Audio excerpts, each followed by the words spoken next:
মানুষ তো বলছে জনাব অমুক 30,000 মানুষে কইছে মার হাবা, হাবারে মার মার, তারে কাটছে মার। এত টাকা দিল কেন? মানুষের মার হাবা তো আচ্ছা ঠিক আছে বুঝলাম, আর শাজিমের মালিক আল্লাহ ভুলবে বান্দা? 30,000 টাকার ইনকামটা কেমনে হয়েছে একটু বললে ভালো হয়।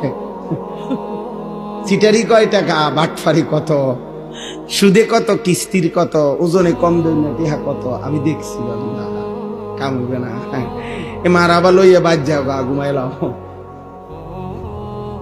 তোমার মার হাবা তোমার সাথেই নাও, বাইক নাও, মানুষের জানাইও যে আল্লাহর রহমতে আপনার তো ভাই মার হাবা দিছে এরা,